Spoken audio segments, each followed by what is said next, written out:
Well, Iran's supreme leader has ruled out negotiations with the US over its nuclear program, saying it would not be in Tehran's interests. In a recorded message, Ayatollah Ali Khamenei said Iran wouldn't surrender to pressure regarding its uranium enrichment.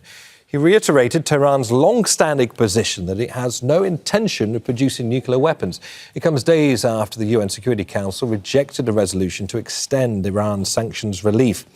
Tohid Asadi has more details on the Iranian leader's speech from Tehran.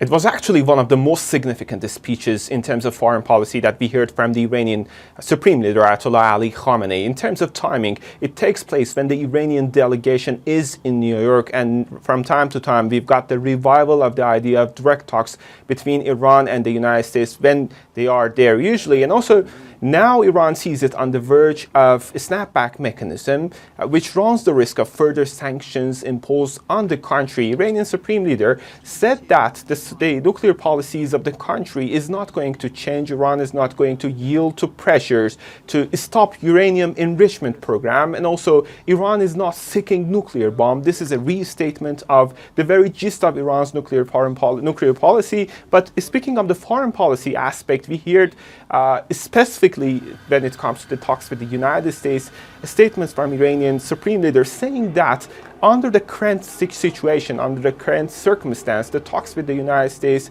according to him, is an absolute deadlock. He also said that the U.S. approach pertaining to the talks is not to negotiate, but to dictate their demands on Iranians, and that's the situation where Iran is not get into these sort of talks. This is what we heard from the Supreme Leader of the country. But we have to keep in mind that we're dealing with a complicated situation, and we're waiting to see for further developments when it comes to Iran. Tohid, Asadi, Al Jazeera, Tehran. Don't miss out and get the full picture. Subscribe to Al Jazeera for reliable news and expert insights. Like, share, stay ahead.